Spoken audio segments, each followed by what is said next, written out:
Il était 3 heures du matin passé. Au 14e étage d'un grand hôtel de Nice, la porte de la chambre de Richard a volé en éclats sous les coups de son beau-fils. Puis sa femme, Hélène, s'est avancée au milieu des débris de bois en murmurant, comme si le problème venait de moi. Donne-lui ce qu'il veut. Pendant une seconde, je suis resté paralysé. Pas par peur d'Éric. À 28 ans, Éric Martin était une grande gueule, pas un dur. Mais le bruit de cette porte qui se brisait venait de réveiller quelque chose en moi. Ce n'était pas juste du bois, c'était une limite, une frontière. Une que j'avais passé des années à essayer de maintenir droite dans un mariage qui cherchait sans cesse à la tordre.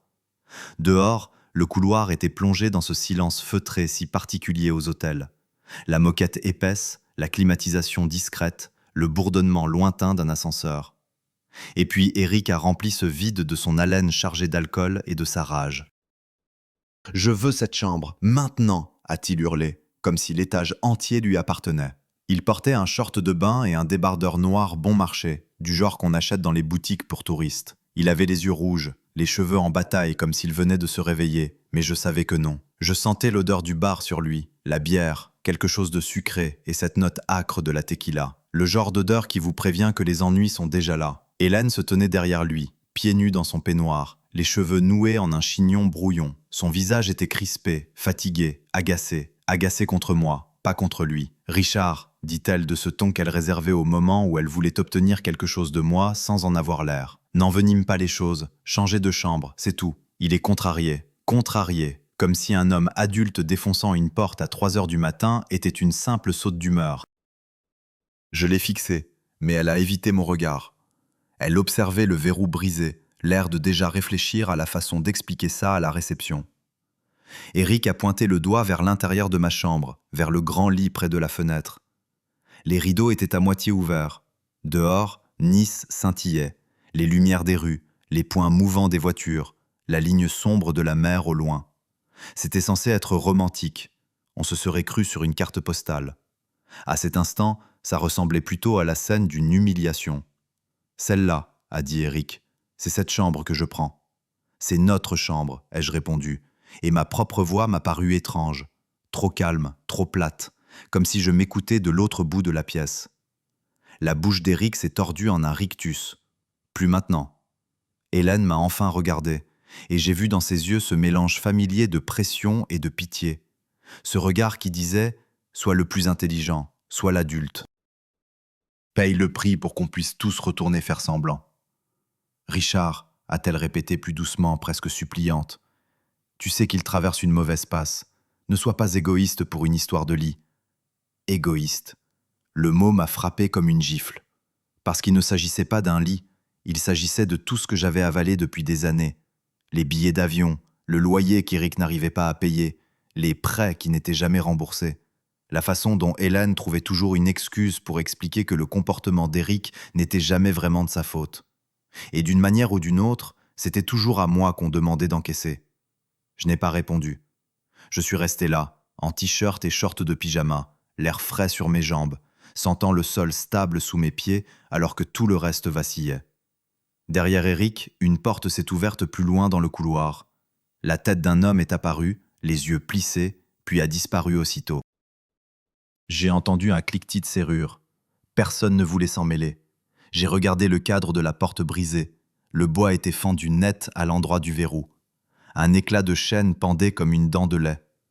Le gond grinçait sous le poids de la porte de travers et sans le vouloir, mon cerveau a fait ce qu'il faisait toujours. Il a commencé à analyser la scène, à la classer comme un dossier. Dommage, responsabilité, entrée par effraction, pas une simple plainte pour tapage nocturne. Si la sécurité était appelée, il rédigerait un rapport d'incident. Il noterait qui était enregistré dans la chambre. Il vérifierait les caméras. Il vérifiait toujours les caméras. J'avais passé 30 ans à éplucher les clauses en petits caractères des accidents dont les gens juraient qu'ils n'étaient pas responsables. J'avais audité des déclarations de sinistres pour des tempêtes, des incendies de cuisine, des chutes dans les rayons de supermarchés. Les gens pouvaient pleurer et hurler tant qu'ils voulaient. La paperasse, elle, s'en fichait. Je me suis approché de la commode, j'ai ouvert le tiroir du haut et j'en ai sorti mon petit carnet noir. Il n'était pas grand, il tenait dans la poche de ma veste. J'en avais un semblable depuis les années 80, depuis que mon premier patron m'avait appris l'importance de tout noter, sur le champ.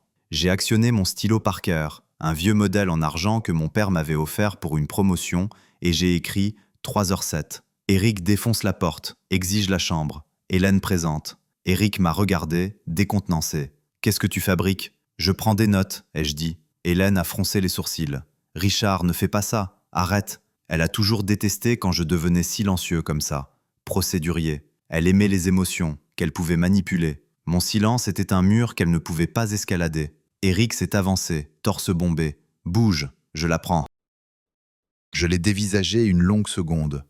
J'ai pensé à l'attraper par le col et à le repousser dans le couloir. J'ai pensé à élever la voix, à faire en sorte que tout l'étage entende à quel point c'était ridicule. J'ai pensé à la satisfaction que ça me procurerait pendant peut-être 10 secondes. Et puis j'ai pensé aux caméras. J'ai pensé à la vitesse à laquelle un homme de mon âge devient le méchant dans l'histoire de quelqu'un d'autre quand il n'y a pas de preuves. J'ai pensé à la façon dont Hélène déformerait les faits plus tard. Comment elle dirait que j'avais perdu mon sang-froid. Comment Eric prétendrait que je l'avais agressé.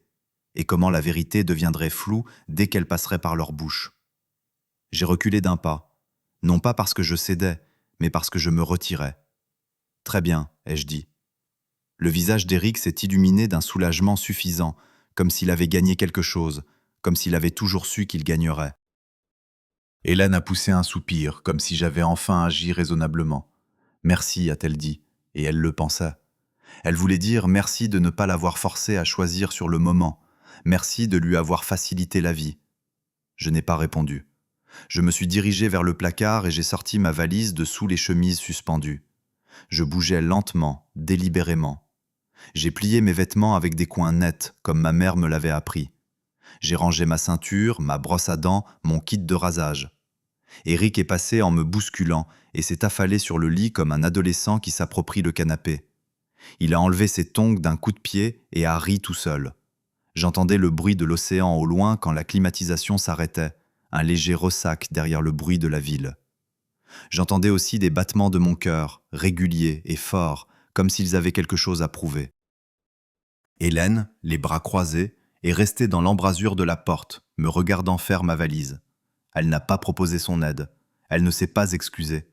Elle n'avait même pas l'air embarrassée. « Tu fais du cinéma ?» a-t-elle dit, comme si elle ne supportait pas le silence. « Ce n'est que pour une nuit. »« Une nuit » ai-je répété, la voix toujours neutre. « Bien sûr. » J'ai fermé la valise, l'ai soulevée et je suis passé devant elle pour sortir dans le couloir. La moquette sous mes pieds nus semblait plus rêche ici, comme si elle n'était pas faite pour la peau.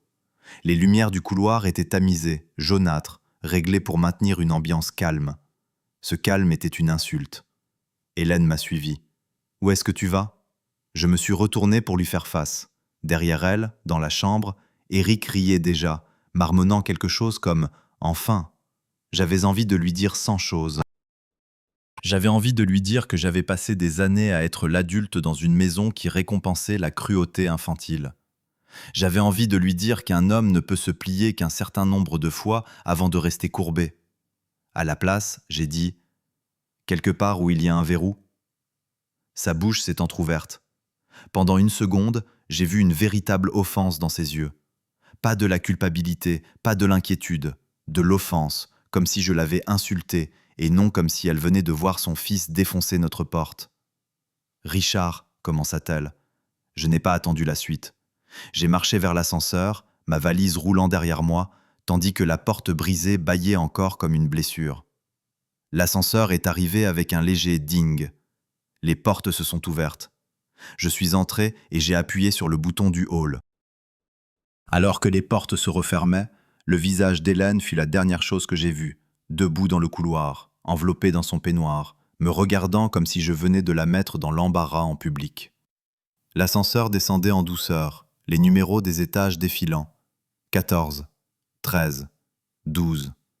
Mon téléphone a vibré une fois dans ma poche. Un SMS d'Hélène. « Ne fais pas de bêtises. » J'ai fixé ces mots. Je n'avais encore rien fait, mais je savais, dans cette descente silencieuse vers le hall, que j'en avais fini de payer pour la tranquillité des autres. Et je savais autre chose, quelque chose de plus froid et de plus clair que la colère. Quand on défonce une porte, on ne choisit pas ce qui se passe après. Le hall était presque vide quand j'ai traversé le sol en marbre. C'était cette heure étrange que vivent les hôtels. entre la nuit et le jour. Les lustres étaient tamisés. Un couple somnolait sur un canapé près des ascenseurs. Quelque part derrière le comptoir, une imprimante a ronronné, puis s'est tue. Le réceptionniste de nuit a levé les yeux en entendant les roulettes de ma valise. Il était jeune, la vingtaine, uniforme impeccable et un regard qui avait déjà vu trop de versions de la même histoire. Il n'a pas demandé pourquoi je quittais l'hôtel à 4 heures du matin. Il s'est juste redressé en affichant ce sourire qu'on vous apprend dans les écoles hôtelières. « Bonjour, monsieur. » Je me suis arrêté au comptoir. « Je dois faire une modification sur mon compte, » ai-je dit. « Oui, monsieur. » « Je souhaite séparer la facture, » ai-je dit lentement et clairement, avec effet immédiat. Il a cligné des yeux une fois, pas confus, juste en train de recalibrer. « Certainement. Puis-je avoir votre numéro de chambre ?»« 1402. Mais à partir de maintenant, cette chambre n'est plus liée à ma carte bancaire. » Ses doigts se sont arrêtés au-dessus du clavier. « Monsieur, vous quittez l'établissement ?»« Oui. » « Et les autres occupants de la chambre s'occuperont de leurs propres frais. » Il a hoché la tête, professionnel. « Un instant. » J'ai regardé son écran de loin. On apprend dans mon métier à observer sans en avoir l'air. J'ai vu le curseur bouger, les champs se remplir. Nom, date, code d'autorisation. La mécanique silencieuse de la responsabilité qui se mettait en marche. « Puis-je confirmer, dit-il en levant les yeux, que tous les frais supplémentaires futurs pour la chambre 1402 doivent être retirés de votre autorisation de prélèvement ? C'est exact. Et les dégradations ? C'est également exact. » Il a hésité une fraction de seconde. « Monsieur, il y a eu un... »« Je suis au courant, » ai-je dit. « C'est pour ça que je suis là. » Il a de nouveau hoché la tête. « Compris. » Il a tapé encore 1 minute, puis a fait glisser un papier sur le comptoir. « Veuillez vérifier et signer. » Je l'ai lu attentivement. Horodatage, autorisation retirée, responsabilité transférée. Propre, en règle. J'ai signé. En rendant le papier, j'ai senti quelque chose se détendre dans ma poitrine. Pas vraiment du soulagement, plutôt un alignement, comme une articulation qui se remet en place.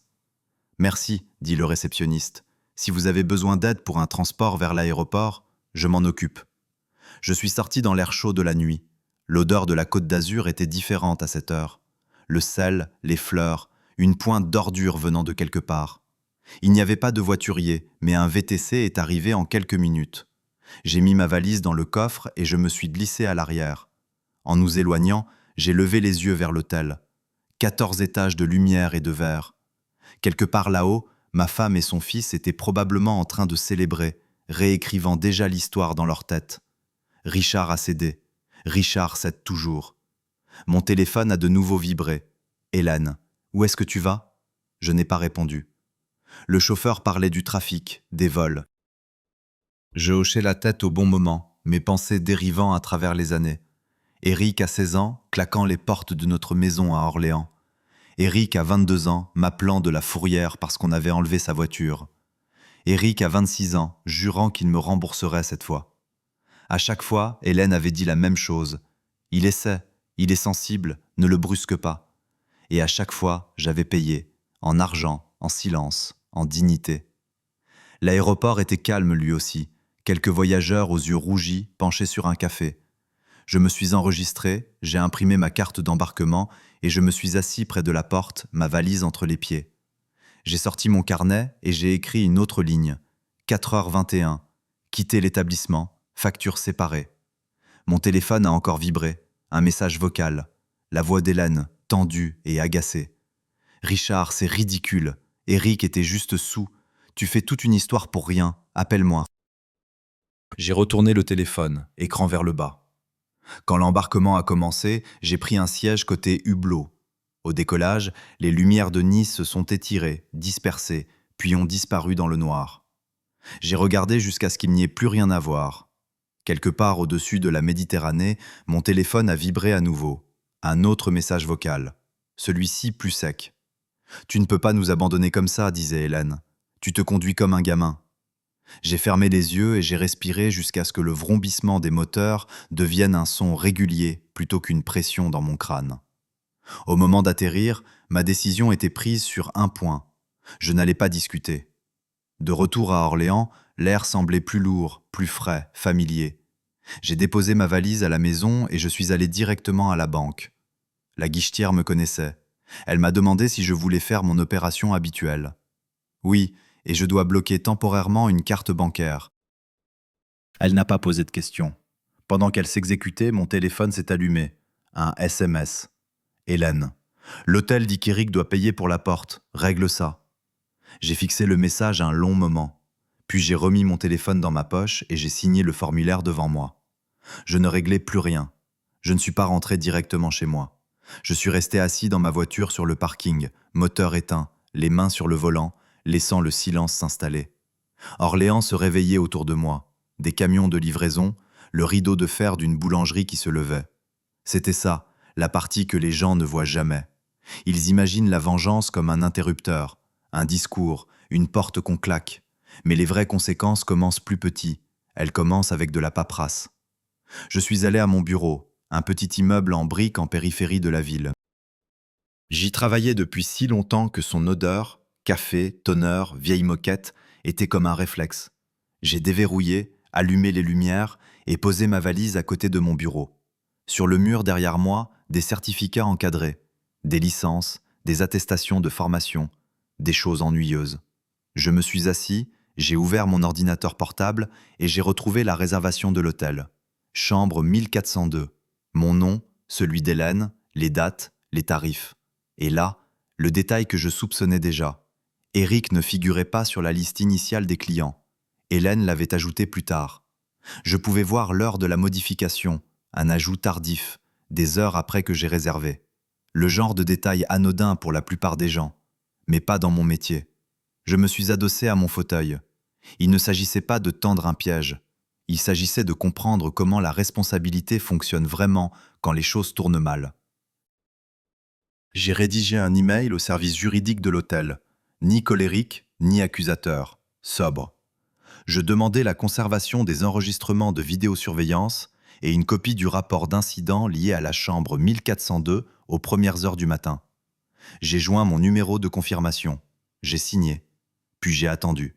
Pendant que j'attendais, mon téléphone a sonné. Hélène. J'ai laissé le répondeur. Un autre appel a suivi immédiatement. Un numéro que je ne connaissais pas.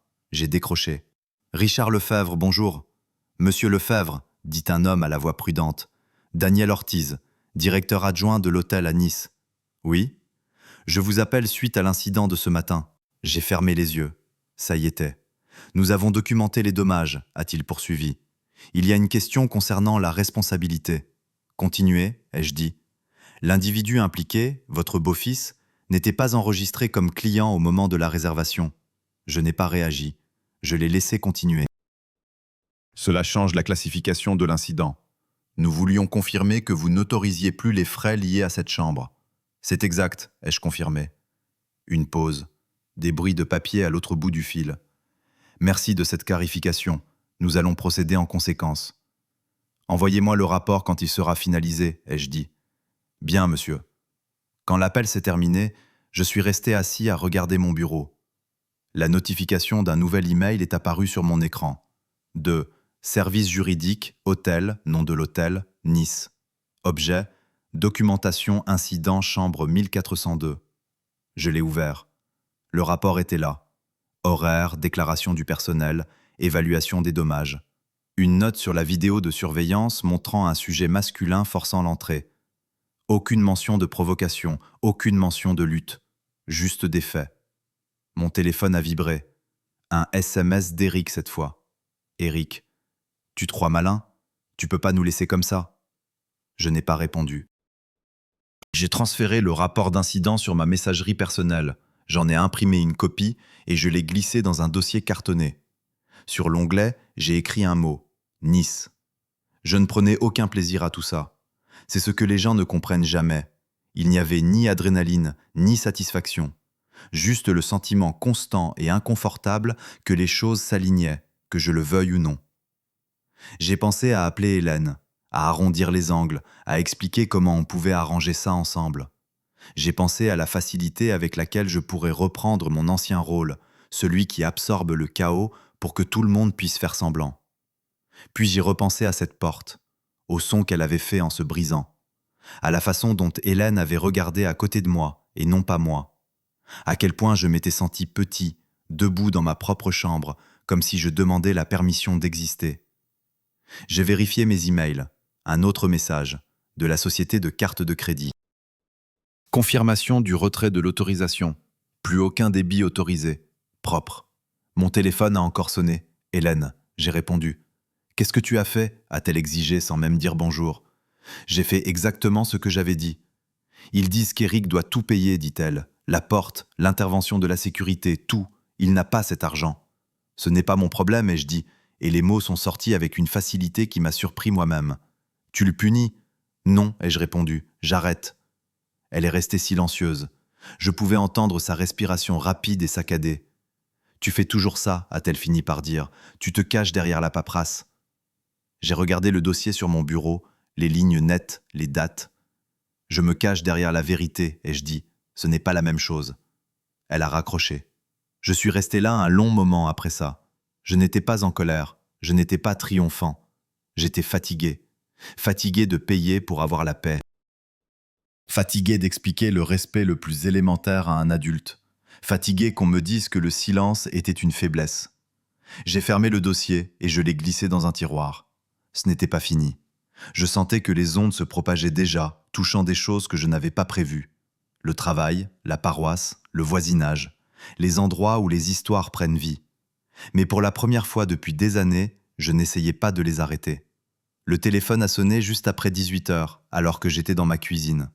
Ma valise était toujours près de la porte, comme si elle n'osait pas s'installer. C'était Hélène. J'ai laissé sonner 2 fois. Quoi encore, ai-je dit d'un ton neutre. Richard, on a un problème. On a un problème depuis longtemps. C'est différent, a-t-elle dit rapidement. Éric est en panique. L'hôtel dit... Je sais ce que dit l'hôtel. Une pause. Je l'imaginais, là-bas à Nice, arpentant la chambre. Il traite ça comme du vandalisme. Pas comme un incident avec un client. Ils disent que son nom n'était pas sur la réservation. C'est parce qu'il n'y était pas. Tu le savais. Sa voix a grimpé d'un ton. Tu savais que ça se passerait comme ça. Je savais comment ce serait classifié, oui. Ce n'est pas moi qui ai décidé. Elle a expiré bruyamment. Richard, il était saoul, il ne le pensait pas. Il a défoncé une porte à 3h du matin, ce n'est pas un malentendu. Avant qu'elle ne puisse répondre, une autre voix s'est fait entendre, plus proche, plus forte. « Passe-le-moi », a dit Éric. Il y a eu une bousculade, puis la respiration rapide et furieuse d'Éric a rempli mon oreille. « Tu te crois très malin, hein, de t'enfuir, de bloquer les comptes. Tu n'as pas le droit de me faire ça. »« Je ne t'ai rien fait. »« Tu nous as abandonnés, a-t-il aboyé. « Tu nous as humiliés. » J'ai attendu. Le silence est un outil, si on sait s'en servir. « Tu me dois quelque chose, a-t-il continué, la voix montant. Tu m'as toujours dû quelque chose. Tu as épousé ma mère, tu as signé pour ça. » Je regardais l'horloge au-dessus de la cuisinière. L'aiguille des secondes avançait par à-coups réguliers, patients. « Éric, ai-je dit finalement, est-ce que tu sais ce que montrent les caméras ?» Il a eu un rire sec, cassant. « Quelle caméra ? Je leur ai dit ce qui s'est passé. »« Oui, tu leur as dit. Les caméras, elles, te montrent seul dans le couloir. Elles te montrent en train de frapper la porte. Elles montrent que personne ne t'a touché. » Une autre pause, plus longue. « Ce n'est pas... Et le rapport d'incident note que tu n'étais pas un client enregistré, ai-je continué, ce qui change la nature de la responsabilité. Tu me menaces ? Non, je t'informe. » La voix d'Hélène est revenue. « Richard, s'il te plaît. » Il ne comprenait pas ce qu'il faisait. « Est-ce que tu peux juste nous aider à arranger ça ?» Ce mot encore, aider. J'ai fermé les yeux. « Il y a autre chose, ai-je dit. » Hélène s'est tue. J'ai déjà vu ce scénario. Quelqu'un boit, quelque chose se casse. Puis vient une histoire d'agression, d'attaque, d'objets de valeur perdus. Une déclaration de sinistre suit. La paperasse devient confuse. Éric a explosé. « Tu m'accuses de fraude ? Je dis que je ne participerai à rien qui y ressemble. Pas avec mon nom sur la réservation. Pas avec ma carrière. » Hélène a eu un hoquet. « Richard, de quoi tu parles ? » Je parle de me protéger, parce que je ne mentirai pas pour ça. Éric a juré. J'ai entendu quelque chose se fracasser. Hélène s'est mise à pleurer. « Tu détruis cette famille », a-t-elle sangloté. J'ai senti cette vieille corde sensible vibrer dans ma poitrine, cette envie d'adoucir, de m'excuser, de réparer le sentiment plutôt que le problème. Non, ai-je dit doucement. J'empêche cette famille de me détruire. Eric a crié quelque chose d'incompréhensible. Puis la communication s'est coupée. Mon téléphone a vibré presque aussitôt. Un nouvel email. Du cabinet d'avocat Martin. Objet, mise en demeure. Je l'ai ouvert lentement. C'était du vent, des menaces vagues, accusations d'abandon, de préjudice financier, de détresse émotionnelle. J'ai transféré l'email à mon adresse professionnelle et je l'ai ajouté au dossier Nice. Puis je me suis assis à la table de la cuisine et j'ai fixé les veines du bois jusqu'à ce qu'elles arrêtent de danser. C'était le moment où tout pouvait encore basculer. Je pouvais rappeler Hélène, proposer de payer une partie des dégâts, calmer le jeu. Mais le calme avait un prix. Il en avait toujours un. J'ai ouvert mon carnet et j'ai écrit une dernière ligne. 18h42. Menace juridique reçue. Aucune réponse envoyée. J'ai rebouché mon stylo. Dehors, le ciel d'Orléans prenait cette teinte grise et terne du centre Val-de-Loire. La vie normale continuait. Je ne me sentais pas victorieux, je me sentais lucide. Et la lucidité, j'étais en train de la prendre, était bien plus dangereuse que la colère. Quand Hélène et Eric sont rentrés de Nice, l'histoire avait déjà commencé à faire son chemin sans eux. C'est comme ça dans une ville comme Orléans. Il suffit d'arrêter de corriger les gens pour que la vérité trouve sa voie. Je l'ai compris le lendemain de leur retour, en allant faire des courses à Carrefour. J'étais dans le rayon du café quand j'ai entendu mon nom. Richard ? C'était Paul, un paroissien de la cathédrale, la soixantaine, retraité. On s'asseyait à 3 bancs de distance depuis des années. « Bonjour, Paul. » Il a hoché la tête, un air doux mais curieux. « Hélène est rentrée ? » ?»« Oui, tard hier soir. » Il a hésité. Cette pause me disait tout. « Voyage difficile ?» a-t-il demandé. J'ai sorti de la poche de ma veste le rapport d'incident plié et je le lui ai tendu, sans rien expliquer. Le papier a parlé pour moi. Il l'a lu lentement, la mâchoire serrée. Pas de colère, mais de la reconnaissance. « Ah oui », a-t-il fini par dire. « Eh bien, je suis désolé que vous ayez eu à gérer ça. Il me l'a rendu. Merci, Paul. C'est tout. Pas de commérage, pas de jugement, juste un constat. » À midi, j'ai reçu un texto d'un numéro que je n'avais pas vu depuis des années. « Tu as bien fait, Marcel, de l'amicale du quartier. » Le soir, Hélène est rentrée. Elle a posé sa valise dans l'entrée et est restée là, comme si elle ne reconnaissait plus les lieux. La maison était propre, silencieuse. « Il faut qu'on parle », a-t-elle dit. « On peut », ai-je répondu, « après le dîner. » Elle a eu un rire bref. « Tu agis comme si tout était normal. » Je l'ai regardée, vraiment regardée. Elle semblait fatiguée, usée, plus vieille qu'à Nice. « Ça, c'est normal », ai-je dit. « Ce qui s'est passé là-bas ne l'était pas. » Elle m'a suivi dans le salon, les bras étroitement croisés. « Tu sais ce que les gens racontent ? » ?»« Je sais ce que le papier dit, ça suffit. » »« Tu nous as mis dans l'embarras. Le conseil de la paroisse a appelé. » Ils ont posé des questions sur le fond pour le voyage. Ça, c'était nouveau. J'ai senti un petit déclic froid dans ma poitrine. Quel fonds pour le voyage ? Elle a détourné le regard. Celui pour la retraite des jeunes. Une partie de l'argent a servi pour le voyage à Nice, temporairement. Eric devait le rembourser. Je me suis assis, lentement. Combien ? Elle a secoué la tête. Richard, ne fais pas ça. Combien ? Ai-je répété. 4 000 €, a-t-elle chuchoté. J'ai expiré par le nez, sans bruit, juste un souffle régulier. Et au nom de qui était ce compte ? Elle n'a pas eu besoin de répondre. Le mien. Je me suis levé, je suis allé au bureau et j'ai ouvert le dossier Nice. J'ai posé le rapport d'incident sur la table entre nous. Je ne couvrirai pas ça. Son visage s'est décomposé. « Tu me laisses me débrouiller avec tout ça ?»« Non, ai-je dit. Je te laisse te débrouiller avec ça. » Elle a pleuré alors. Des sanglots bruyants, secoués, qui autrefois m'auraient brisé. Pas cette fois. Cette nuit-là, j'ai dormi dans la chambre d'amis. Le lendemain, les conséquences se sont étendues. L'employeur d'Eric a appelé Hélène. Une rumeur a fait surface au café du coin. La paroisse a programmé une réunion d'urgence. Je n'y suis pas allé. Le jeudi, j'ai reçu un email du centre de médiation. Présence obligatoire. Hélène avait entamé la procédure. J'ai imprimé l'email et je l'ai glissé dans le dossier. Ce soir-là, on a frappé à la porte. C'était Thomas, mon voisin. Il tenait un pack de 6 bières. Je me suis dit que tu aurais peut-être besoin de compagnie. Nous nous sommes assis sur le perron tandis que le soleil se couchait. « Ça va ?» m'a-t-il demandé au bout d'un moment. « Ça va », ai-je répondu. Pour la première fois depuis longtemps, c'était vrai. Il a hoché la tête. Parfois, la chose la plus difficile, c'est d'arrêter. J'ai regardé ma porte d'entrée, solide, verrouillée. J'ai pensé à celle de Nice, à la facilité avec laquelle elle avait cédé. Je savais que la prochaine étape serait publique. Je savais que ce serait douloureux. Mais je savais aussi autre chose. Je n'étais plus seul. La salle de médiation sentait le café brûlé et la vieille moquette. J'étais arrivé avec 10 minutes d'avance. Ce n'était pas de la stratégie, c'était une habitude. J'ai posé mon dossier devant moi, bien aligné avec le bord de la table. Mon carnet à droite, mon stylo Parker dessus. Quand votre vie part de travers, les lignes droites aident. Hélène est arrivée la première, l'air de passer un entretien d'embauche. Éric l'a suivie, en retard, les épaules voûtées. Il ne m'a pas regardé. La médiatrice a expliqué les règles. Éric n'a pas écouté. « Bon, autant le dire tout de suite », a-t-il lâché avant qu'elle ait fini. « Il nous a abandonnés, il nous a coupé les vivres, il nous a humiliés à Nice et ici. Voilà de quoi il s'agit. » La médiatrice s'est tournée vers moi. Je n'ai pas répondu tout de suite. J'ai ouvert mon dossier. À l'intérieur, des copies, le rapport d'incident, la modification de la facture horodatée, les emails de confirmation et la déclaration imprimée du directeur de l'hôtel. Je les ai disposés un par un, lentement, bien en vue.